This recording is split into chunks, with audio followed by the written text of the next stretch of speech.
नमस्कार शेतकरी मित्रांनो, आज मी पुन्हा एक व्हिडिओ घेऊन आलेलो आहोत दूध व्यवसायाचा. आता दूध व्यवसायाचा व्हिडिओ आतापर्यंत मी जे व्यवसाय आणले ते ठाणबंदीचे दूध व्यवसायाचे व्हिडिओ आणले होते. तर आता हे आहे का नाही गावरान म्हशीचा व्यवसाय. तर गावरान म्हशी वागवते तर किती प्रॉफिट आहे दूध व्यवसायामध्ये गावरान म्हशी वागवून, तर आपण आहे का त्याला आहे का नाही पूर्ण सविस्तर विचारू. तर मित्रांनो चला आपण इंटरव्ह्यू सुरू करूया.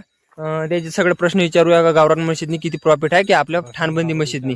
तर तुमचं नाव काय म्हटलं भाऊ? पूर्ण तुम्ही सांगा. दिनेश वानखडे, राहणार धानरा भुसे. तर तुम्ही किती म्हशी पाळता, म्हणजे कोणत्या किती म्हशी पाळता आणि कोण्या जातीचा वागवता म्हशी तुम्ही? चार गावरान जातीच्या आपल्या जोडी 4 म्हशी. 4 म्हशी आहे गावरान जातीच्या. मग गावरान म्हशीचा रोजचा खर्च किती आहे? कमी मेंटेनन्स आहे तिचं. सकाळ संध्याकाळ 2 किलो ढेप हा, आणि दूध 6-7 लिटर. दूध 6-7 लिटर. 2 टायमाचं.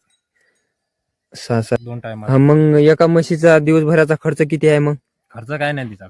चारणं हे आपल्याकडेच आहे जंगलात. हा खर्च काय नाही. फक्त ढेपीचा हा, एका दिवसाचा 70-80 रुपये खर्च आहे तिचा. एका दिवसाचा 70-80 रुपये खर्च ढेपीचा. ढेपीचा. हं. तुम्ही चारा कसा देता आणि कशी काळजी घेता बरं या जनावरांची? चारणी, शेतात चारणी, बाकी काही नाही. चारणीच फक्त? बाकी काही चारणीच. मग जर बिमारी जर आली या म्हशीवर, तर मग टाळण्यासाठी काय करावं लागेल? म्हणजे आता बिमारी नाही आली पाहिजे. आता गावरान म्हशीत जात आहे, तुम्ही जंगलात चालता, तर बरं बिमारी आली तर मग टाळण्यासाठी काय करावं लागेल यासाठी? बिमारी होता रोग येत नाही याच्याकडे. हा गावरान म्हशी आहेत. हा. आलीच तर डॉक्टर बोलाव, कमी खर्चात निघून जाते पैसे पाहिजे. हा. मग जर नवीन माणसानं जर व्यवसाय सुरू करतो म्हणलं, तर किती पैसे लागल बरं येले? म्हणजे किती खर्च लागल नवीन माणसानं जर व्यवसाय सुरू कर म्हणलं तर? कमी सुरुवातीला खर्चात होऊन जाईन. तुम्ही म्हैस पाहून आहे गावरान म्हैस लयच लय 1 नंबर म्हैस 60,000 रुपये आलो. 60,000 लोक. हलकी घेसान तर 40-45. हा. 40-45 तुम्ही सर्रास 4 म्हशी तुमच्या 2 लाखात बसून जाणार आहे. हा.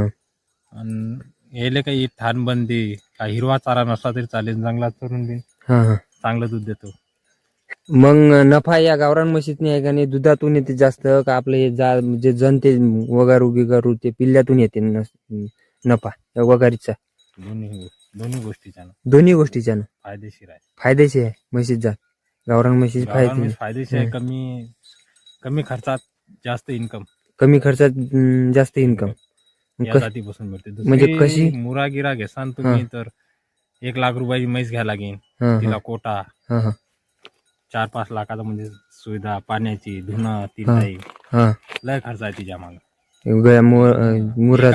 एका मुरा म्हशीत 2 गावरान येणार आहे आणि दूध बिन चांगलं देणार आहे. म्हणजे 2 टायमाचं 7 लिटर, म्हणजे 2 म्हशीत 14 लिटर दूध. 2 म्हशीत 14 लिटर दूध. कमी ढेपी 2 ना 3 किलो ढेपी 14 लिटर दूध. मग 14 लिटर मग तुम्हाला महिन्याचा किती खर्च येते बरं? महिन्यात धरून घ्या ना 4,000 रुपये ढेपीचा खर्च. 4,000 रुपये खर्च. आणि दुधाचं प्रॉफिट गिफिट? 30,000 रुपये उरते महिन्यात. 30,000 रुपये उरते महिन्यात ढेपीचा खर्च काढून. ढेपीचा खर्च काढून 30,000. आणि मग या व्यवसायातनी जर सर्वात मोठा अडचण म्हणजे कोणची येते? सगळ्यात मोठी अडचण मग या व्यवसायातनी अडचण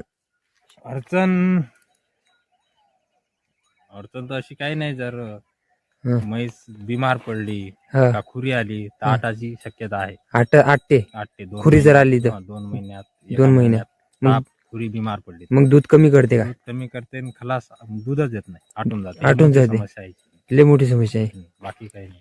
म्हणजे दुधाची समस्या आहे. दूध नाही दिले की समस्या लय मोठी झाली. इन्कम खर्च. मग जर आता तर मित्रांनो पाहू शकता तुम्ही, आता 1 नंबर माहिती दिलेली आहे मित्रांनो दूध व्यवसायामधून, गावरान दूध व्यवसायाची माहिती दिलेली आहे. तर जर आता तुम्ही जर सल्ला जर देसाल, तर आता नवीन जे आपले व्हिडिओ पाहणार आहात त्यासाठी आता यशसाठी याच्यातनी चांगलं आहे की प्रॉफिट भेटलं पाहिजे म्हशीतनी, तर त्याच्यासाठी तुम्ही काय सल्ला देसाल बरं ते सांगून द्या तुम्ही. सल्ला तुम्ही गावरान म्हशीपासून धंदा चालू करा. पुढे तुम्ही मुरा जाफरा कोणत्या पण घेऊ शकता. गावरान म्हशी कमी खर्चात जास्त उत्पादन आहे. कमी खर्चात जास्त उत्पादन म्हणजे कोटा नाही लागत, त्याला काही नाही लागत. कुटी बिन बांधा, कुटी बिन सारा, काहीच अडचण नाही. सुरुवात गावरान म्हशीपासून करा. तर मित्रांनो हे बघा आधी अनुभव हाय येईल सगळ्या गोष्टीचा म्हणून हे सांगत आहे. तर जर तुम्हाला जर मोठ्या व्यवसायाची जर हे जर नांदायचं असेल, तर तुम्हाला असा करायचा असेल मोठा मुर्रा जातीच्या ठाणबंदीच्या, तर तुम्ही आहे का नाही स्टार्टअप आहे का नाही तुम्ही गावरान म्हशीपासून सुरुवात करा म्हणते.